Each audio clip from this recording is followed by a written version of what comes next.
இதயத்துக்கு ஒரு நல்ல ரத்தத்தை வந்து அனுப்பணும் உடம்போட அனைத்து பகுதிக்கும் அப்படின்னா இதயத்துக்கு ஒரு நல்ல சுறுசுறுப்பாக இருக்கணும். இதயம் வந்து துடிப்பதற்கு சுறுசுறுப்பாக இருக்கணும், ஊக்கமாக உற்சாகமாக அது துடிக்கணும். அப்போ தான் அதோட வேலையை அது செய்ய முடியும். அதனால் இதயம் என்ன பண்ணுதுன்னா தன்னோட தேவையை நிறைவேற்றுறதுக்காக வந்து நீ ஓடியே ஆகணும். தினமும் நீ 1 மணி நேரமாச்சும் வெவ்வேறு காரணங்களுக்காக நீ ஓடி ஆகணும் அப்படின்னு சொல்லிட்டு நமக்கு ஒரு நிர்பந்தத்தை கொடுக்கும். எங்கன்னா இந்த உலகத்தில் நம்ம சொல்ல முடியாது. இயற்கையோடு இணைந்த மனித வாழ்க்கையில் அங்கு வாழ்கிற மக்கள் தினமும் 1 மணி நேரம் ஓடியே ஆகணும். அப்போ தான் அந்த இதயம் வந்து ஒழுங்காக வேலை செய்யும்.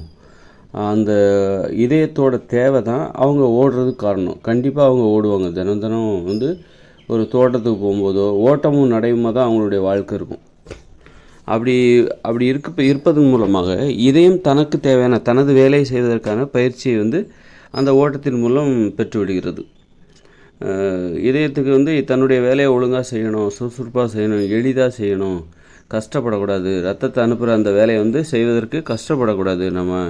அப்போ அதுக்கு நம்ம என்ன பண்ணணுன்னா அந்த அந்த கஷ்டப்படாமல் அந்த வேலையை செய்யணும். அப்படி இல்லாத போது கஷ்டப்பட்டுக்கிட்டு ரத்தத்தை அனுப்புறதுக்காக கஷ்டப்பட்டுக்கிட்டு அல்லது சோம்பேறித்தனமாக அது மெதுவாக துடிச்சிக்கிட்டு அப்போ வந்து அது நம்ம சுறுசுறுப்பு இல்லாமல் அந்த மாதிரி பாதிப்புகளெல்லாம் எதிர்கொள்ளக்கூடாது. அப்படிங்கிறதுக்காக இதே என்ன பண்ணுதுன்னா நீ தினமும் ஏதோ ஒரு காரணத்துக்காக ஓடு. அப்போ ஓடுறதுக்கு என்ன காரணம்னா அது ஓடுவதற்கான காரணம் என்பது உள்ளுடல் தேவை தான். உள்ளுடலில் இருக்கிற அந்த இதயத்திற்கான தேவை தான். தினமும் அவங்க ஓடுவாங்க, கண்டிப்பாக ஓடியே ஆவாங்க. ஓட்டமும் நடைமும் தான் அவங்களுடைய வாழ்க்கை. இது இயற்கையோடு இணைந்த மனித வாழ்க்கை இருக்குல்ல, அது 2040க்கு பிறகு வரப்போகிற அந்த மனித வாழ்க்கை என்பது ஓட்டமும் நடையுமாக இருக்கும்.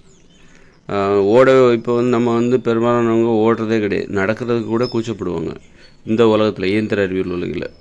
ஆனால் அதே வந்து சில ஆப்பிரிக்க நாடுகளில் அங்குள்ள மக்கள் வந்து பக்கத்து ஊருக்கு போகணுன்னாலும் இன்றைக்கி கூட ஓடுவாங்க, ஓடி தான் போவாங்க. சிறுவர் முதற்கொண்டு பெரியவங்க கூட ஓடியே போவாங்க. அவங்க தான் இந்த ஒலிம்பிக்லலாம் ஓட்டப்பந்தயத்தில் வந்து அவங்க தான் வந்து தங்கம் வாங்குகிறவர்களாகவும் இருக்கிறாங்க. ஆக ஓட்டமும் நடையும் என்பது மனித உயிர்களின் ஒரு இயல்பான ஒரு வாழ்க்கை தான். நாம் தான் அதை தொலைச்சிட்டோம். ஓடுற வழக்கத்தையே நாம் தொலைச்சிட்டோம், நடக்கிறதே நம்ம தொலைச்சிட்டோம். அதனால் வந்து ஓடுவது என்பது உள்ளுடல் தேவை, உள்ளுடலில் இருக்கிற ஒரு இதயத்தின் தேவை. அதனால தான் அவங்க ஓடுவாங்க. நாளைக்கு வந்து 2041க்கு பிறகு அங்கு வாழ்கிற மக்கள், இயற்கையோடு இணைந்த மனித வாழ்க்கையில் வாழ்கிற மக்கள், அதாவது மின்சாரம் இல்லாத அந்த உலகம், போக்குவரத்து வாகனங்கள் இல்லாத உலகம், போக்குவரத்திற்காக விலங்குகளையும் அவங்க வந்து வாகனமாக பயன்படுத்த மாட்டாங்க. அப்படி ஒரு உலகத்தில் அவங்க எங்கே போனாலும் நடந்தால் போவாங்க, வேகமாக போனால் ஓடி போவாங்க. அப்படி இருக்கும்போது அவங்க ஏன் ஓடுறாங்கன்னா அது உள்ளுடல் தேவையாக இருக்குது. உள்ளுடலில் இருக்கிற அந்த இதயத்தின் தேவையாக இருக்குது. இதயம் வந்து தனது வேலை செய்யணும், ரத்தத்தை வந்து உடலின் அனைத்து பகுதிக்கும் அனுப்பணும். அந்த நிர்பந்தம், அந்த அவசியம், அதை வந்து அனுப்பணும். அந்த ரத்தத்தை அனுப்புகிற வேலையை எளிதாக செய்யணும், சுறுசுறுப்பாக செய்யணும். அதுக்காக என்ன பண்ணுது அந்த இதயம் வந்து அந்த மனித உயிர்களை வேகமாக ஓட வைக்குது, நிர்பந்தப்படுத்துகிறது. நீ வேகமாக ஓடு, ஏதோ ஒரு காரணத்திற்காக நீ உன்னுடைய வாழ்க்கையில் தினமும் ஓட்டமும் நடையுமாக இருந்தால் நான் எனது வேலையை எளிதாக செய்வேன். அதுதான் வந்து இதயம் வந்து நமக்கு சொல்கிற செய்தி. நீ வந்து சோம்பலாக இருந்த, நடப்பதற்கே கூச்சப்பட்டனா நான் என்னால் கஷ்டப்பட்டு வேலை செய்ய முடியாது. எனக்கு வேலை செய்வதற்கு சுறுசுறுப்பு இல்லாமல் மந்தமாக நான் வேலை செய்வேன். அதனால் நான் என்னுடைய வேலையை எளிதாக செய்யணுன்னா நான் மட்டும் கிடையாது, உள்ளுடலில் இதயம் மட்டும் கிடையாது, உள்ளுடலில் இருக்கிற கணையம், கல்லீரல், இப்படி அனைத்து உறுப்புகளும், இறப்பை, இது எல்லா உறுப்புகளும், மூளை, எல்லா உறுப்புகளும் ஒழுங்காக வேலை செய்யணுமா, நுரையீரல் அது அப்போ ஒழுங்காக வேலை செய்யணும். அப்படின்னா நீ வெளியில் ஓட்டமும் நடையுமாக வாழ். உன்னுடைய வாழ்க்கை முறையில் ஓட்டமும் நடையும் இருக்க வேண்டும். அது இல்லாமல் நீ நான் நடக்க மட்டும் தான் செய்வேன், ஒரு வயசுக்கு மேலே நான் ஓட மாட்டேன், நான் என்ன சின்ன பையனா, சின்ன பசங்க தான் ஓடுவாங்க அப்படின்னு சொல்லிட்டு நீ ஓடாமல் இருந்தீன்னா அதனால் என்னுடைய வேலையை என்ன செய்ய முடியும். நான் வந்து இதுக்கு ஓடுவதற்கு வந்து வயசெல்லாம் கிடையாது, வயசு வித்தியாசம் இல்லாமல் என்னால் முடிகிற வரைக்கும் நான் ஓடணும். அது ஒரு நிதானமாக ஓடலாம். சின்ன பசங்க கொஞ்சம் வேகமாக ஓடுவாங்க. வயசாக ஆக ஓடுவதில் வேகம் குறையுமே தவிர ஆனால் ஓடணும், கண்டிப்பாக ஓடணும். ஓடுவது என்பது ஒரு இயல்பு. எப்படி நடக்காமல் இருக்க முடியாதோ, எவ்வளவு தான் பெரிய கோடீஸ்வரன் ஆனால் கூட அவங்க நடக்காமல் இருக்க முடியுதா? ஏதோ ஒரு காரணத்திற்காக ஒரு கொஞ்சம் அளவாவது அவங்க நடக்கிறாங்க, அல்லது உடற்பயிற்சி கூடத்தில் போயாவது நடக்கிறாங்க. அப்படி இல்லாமல் உடற்பயிற்சியை நோக்கமாக கொள்ளாமல் இயல்பாக அவங்க நடப்பதற்கான வாய்ப்பு எவ்வளோ பெரிய கோடீஸ்வரருக்கும் ஏற்படத்தான் செய்கிறது. நடப்பதை நம்மளால் மறக்க முடியாது. ஆனால் ஓடுவதை தவிர்த்து விட்டார்கள் பெரும்பாலான மக்கள். இப்போ இந்தியாவில் 120 கோடி பேர் இருக்காங்கன்னா 120 கோடி பேரில் எத்தனை பேர் ஓடுகிறாங்க? சின்ன பசங்களே எத்தனை பேர் ஓடுறாங்கன்னு தெரில. சின்ன பசங்களே நிறைய பேர் குண்டாக இருக்காங்க. ஓடுவதற்கான வாய்ப்பு இல்லாமல் இருக்காங்க. ஓடுவதற்கு ஆர்வம் இல்லாமல் இருக்கிறார்கள். ஓடுவது என்பது அந்த அளவுக்கு முக்கியத்துவம் வாய்ந்ததா அப்படின்னு கூட தெரியாமல் இருக்காங்க. அதனால் நம்ம ஓடுவதை மீட்டெடுக்கணும். ஓடுவதை தொலைத்து விட்டோம். ஓடுகிற வழக்கத்தை தொலைத்து விட்டோம். எது கடினமாக இருக்கிறதோ அதையெல்லாம் தொலைத்து விட்டோம். நடப்பதை தவிர்க்க முடியவில்லை. ஆதலால் அது இன்னும் நம்மோடு ஒட்டி கொண்டிருக்கிறது.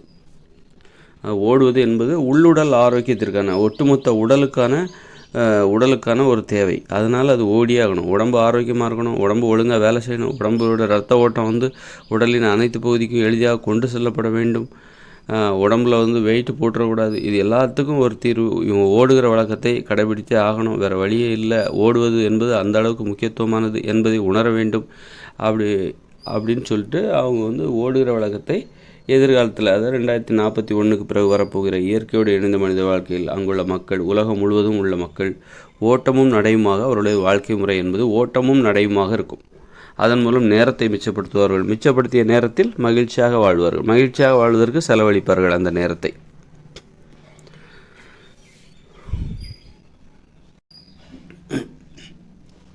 இன்றைக்கி காரில் போகிறது, டூ வீலரில் போகிறது ஒரு அறிவுபூர்வமான ஒரு செயல்பாடாக தான் பார்க்கப்படுது. இன்றைக்கி ஒருத்தர் சைக்கிளில் போகிறாருன்னு வச்சுக்கோங்க. அவரோட நேரத்தை அவர் பயன்படுத்தலை. ஒரு 2 கிலோமீட்டர் தூரத்தில் இருக்கிற 3 கிலோமீட்டர் தூரத்தில் இருக்கிற ஒரு இடத்துக்கு ஒருத்தர் போகிறாரு. அவரோட அலுவலகத்துக்கோ அல்லது கடைத்தெருக்கோ எங்கேயோ போகிறாரு அப்படின்னா, அவர் நடந்து போனாலோ அல்லது சைக்கிளில் போனாலோ அவருக்கு நிறைய நேரம் வீணாக போகும். அதை யாரும் வரவேற்க மாட்டாங்க. பாரு, இந்த வயசில் கூட, இந்த காலகட்டத்தில் கூட நடந்து போகிறாரு, சைக்கிளில் போகிறாருன்னு சொல்லிட்டு அவருடைய செயல்பாட்டை யாரும் மெச்ச மாட்டாங்க. யாரும் வரவேற்க மாட்டாங்க. அப்போ இந்த காலத்தில் நீ உன்னுடைய வேலை செய்வதற்கு விரைவாக செல்ல வேண்டும். அதற்காக நீ மோட்டார் வாகனங்களை பயன்படுத்த வேண்டும். இருசக்கர வாகனங்களையும் பயன்படுத்த வேண்டும்.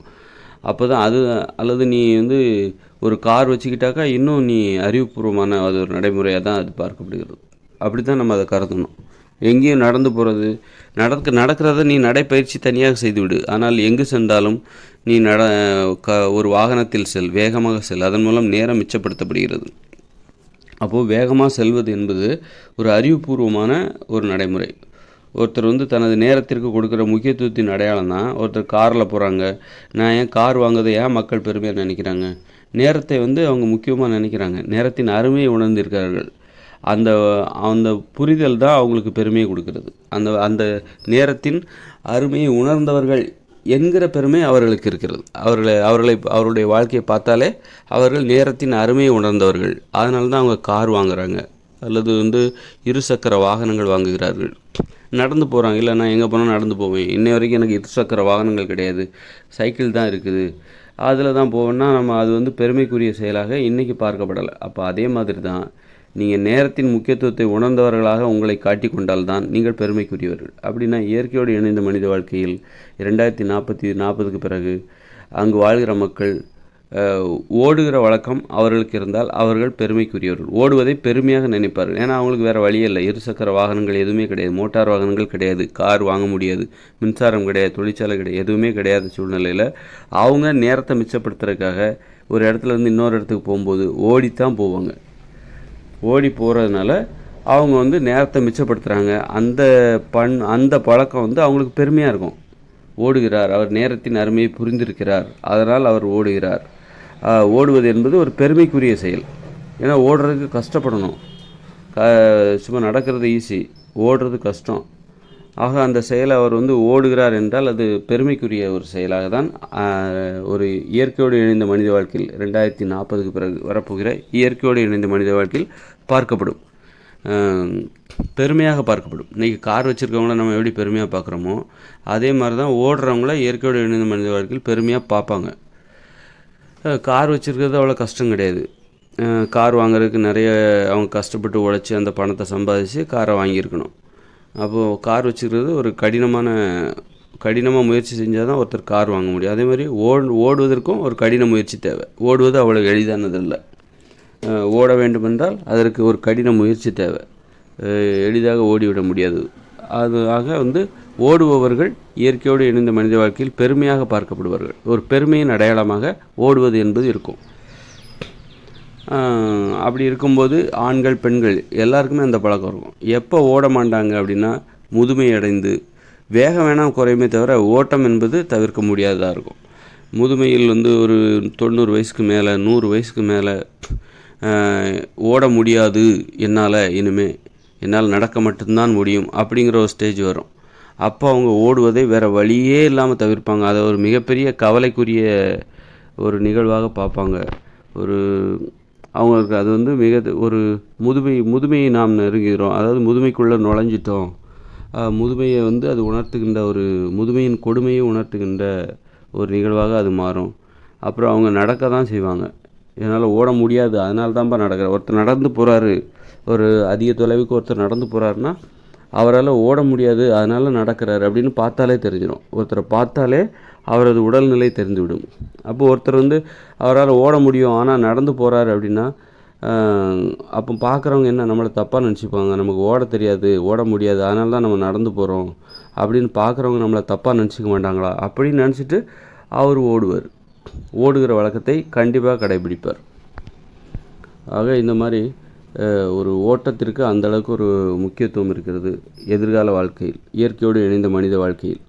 ஓட்டமும் நடையுமாக அப்போ உடம்பு அவங்களுக்கு எப்படி இருக்குன்னு நினச்சி பாருங்கள். ஓட்டமும் நடையுமா அவங்க இருக்கும்போது உடம்பு அப்படி உருக்கு மாதிரி அவ்வளோ உறுதியாகவும் இருக்கும். ஒரு 80-90 வயசுக்கு மேலே கூட அவங்க உடம்பு அவ்வளோ உறுதியாக இருக்கும். 100 வயசில் கூட உறுதியாக இருக்கும். ஆக 120 வயசு வரைக்கும் வாழ்கிறதுங்கிறது ரொம்ப சர்வசாதாரணமான விஷயமாக தான் அங்கே இருக்கும்.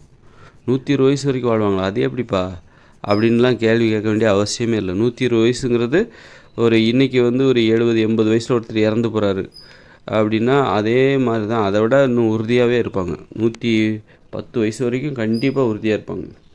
110 வயசுக்கு அப்புறம் தான் அவங்களால அவரோட ஓட முடியாத ஒரு நிலையை உணரலாம். ஒரு 110-15 வயசில் ஓட முடியாத நிலை, அப்புறம் 110 வயசில் ஓட முடியாத நிலைமையை உணர்வாங்க. 110 வயசில் நடப்பாங்க. ஒரு 115 வயசில் நடக்க முடியாத ஒரு நிலை, படுக்கையில் விழலாம். அப்புறம் ஒரு 2-3 வருஷத்தில் மற்றவங்களுக்கு நம்ம பாரமாக இருக்கமே, முதுமையில் எப்படி நம்மளால் எந்திரிச்சு நம்ம வேலையை செய்ய முடியல, படுத்த படுக்கையாக இருக்கிறோம், எழுந்திருக்க முடியல, நாமளே நம்ம பிறருடைய உதவி இல்லாமல் குளிக்க முடியல, பல் துலக்க முடியல, சாப்பிட முடியல, யாராவது ஊட்டினா தான் சாப்பிட முடியுது, மற்றவங்களுக்கு இடையூறாக இருக்கமே அப்படின்னு சொல்லிட்டு அந்த கவலையில் சீக்கிரம் இறந்து போகணும் அப்படின்னு சொல்லிட்டு இறப்பதற்கு அவங்க ஆசைப்படுவாங்க. ஏன்னா அவங்க வந்து பிறருக்கு இடையூறு செய்யாமல் வாழக்கூடியவர்கள். அவங்களுக்கு வந்து பேங்கெல்லாம் கிடையாது, சேமிப்பு கிடையாது, வேலை செய்யாமல் வீட்டிலே உட்காந்துட்டு சேமிப்பு எடுத்து செலவு பண்ணுற அந்த வழக்கம் அவங்களுக்கு கிடையாது. இன்றைக்கி வேலை செஞ்சால் தான் இன்றைக்கி சாப்பாடு, நாளைக்கு வேலை செஞ்சால் தான் நாளைக்கு உணவு கிடைக்கும். ஆக வந்து அப்படி அந்த ஒரு மனநிலையில் வந்து அதே நேரத்தில் நாம் வீட்டில் இருப்போம், அவங்க நமக்கு உழைச்சி வந்து தருவாங்க, நாம் வீட்டில் இருப்போம் அப்படிங்கிற நடைமுறை அங்கே கிடையாது. எல்லாருமே அவங்கவுங்களுக்கு தேவையான உணவை அவங்கவுங்களே உழைச்சி அன்னன்னைக்கு உழைச்சி சாப்பிடுவாங்க.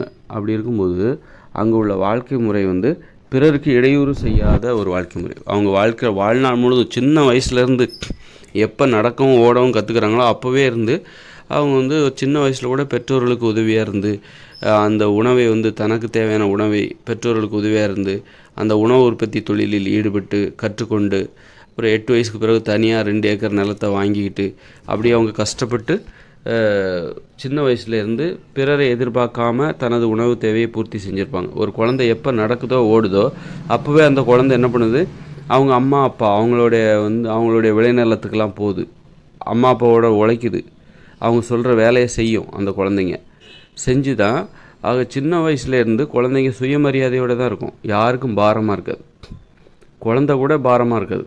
பிறருக்கு பாரமாக பிறரது உழைப்பில் வந்த உணவுகளை உட்காந்துக்கிட்டே சாப்பிட்ற மாதிரி அந்த மாதிரி ஒரு குழந்தைங்க கூட அந்த மாதிரியான ஒரு வழக்கம் 2040க்கு பிறகு வரப்போகிற இயற்கையோடு இணைந்த மனித வாழ்க்கையில் இருக்கும். அப்போ அந்தளவுக்கு சுயமரியாதையோடு வாழ்ந்த அவங்க அதை வந்து பெருமையாக நினைக்கிறவங்க எக்காரணம் கொண்டும் மற்றவர்களுக்கு இடையூறு தர்ற மாதிரி இருக்க மாட்டாங்க, மற்றவர்களை எதிர்பார்த்தும் இருக்க மாட்டாங்க. தனது உணவு தேவையை தாங்களே பூர்த்தி செய்கிற அந்த வாழ்க்கை முறை தான் அவங்க வாழ்வாங்களே தவிர என்றைக்கும் மற்றவங்களோட உழைப்பில் வாழணும், மற்றவங்கள இடையூறு செஞ்சு வாழணும் அப்படிங்கிற எண்ணம் அவங்களுக்கு வந்துடக்கூடாது, வரவும் வராது. அப்படிங்கிறதுக்காக தான் அவங்க வந்து தினமும் அவங்க ஏன் ஓட்டமும் நடையுமா வாழ்கிறாங்க. அதன் ஓட்டமும் நடையுமா வாழும்போது உடலை உறுதியாக வைத்துக்கொள்ள முடியும், உடலை எப்பொழுதும் தயாராக வைத்துக்கொள்ள முடியும், உழைப்பதற்கு தயாராக வைத்துக்கொள்ள முடியும். அதே நேரத்தில் வேகமெல்லாம் ஓட மாட்டாங்க. நல்லா தெரிஞ்சுக்கோங்க. தலை தெறிக்க ஓடுறது அது ஆபத்து. ஓட்டம்னா அதில் நிதானம் இருக்கணும். நடப்பது என்றால் அதில் நிதானம் இருக்கணும். உசைன் போல்ட் ஓடுற மாதிரிலாம் ஓட மாட்டாங்க. அது வந்து ஆபத்தானது. உசைன் போல்ட் ஓடுறாருன்னா அவர் ஷூ போட்டிருக்காரு, அதனால தான் வேகமாக ஓடுறாரு. இயற்கையோடு இணைந்த மனித வாழ்க்கையில் ஷூ கிடையாது, காலணி கிடையாது, செருப்பு கிடையாது.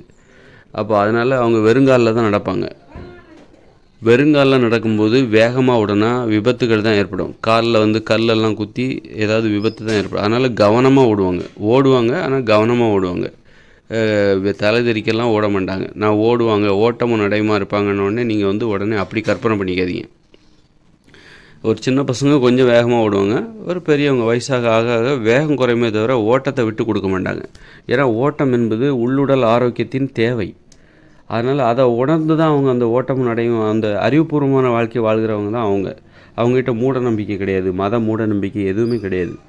அறிவுபூர்வமாக வாழ்வார்கள், உடலை ஆரோக்கியமாக வைத்துக்கொள்வார்கள். உடலை ஆரோக்கியமாக வைத்துக்கொள்கிறவர்கள் தான் அறிவாளிகள். அதனால் அப்படி அறிவுபூர்வமாக வாழ்கிற அவங்க ஓடுவதற்கான காரணத்தை உணர்ந்தவர்கள். ஓடுவது என்பது அந்த அளவுக்கு முக்கியமானது, ஆரோக்கியத்தை தருவது. சுயமரியாதையுடன் வாழ்வதற்கு ஓட்டம் என்பது தேவை. ஓட்டமும் நடையுமாக வாழ வேண்டும். உடல் உழைப்பு என்பது அந்த அளவுக்கு முக்கியமானது என்பதை உணர்ந்து கொண்டவர்களாக அவர் வாழ்ந்து கொண்டிருப்பார்கள்.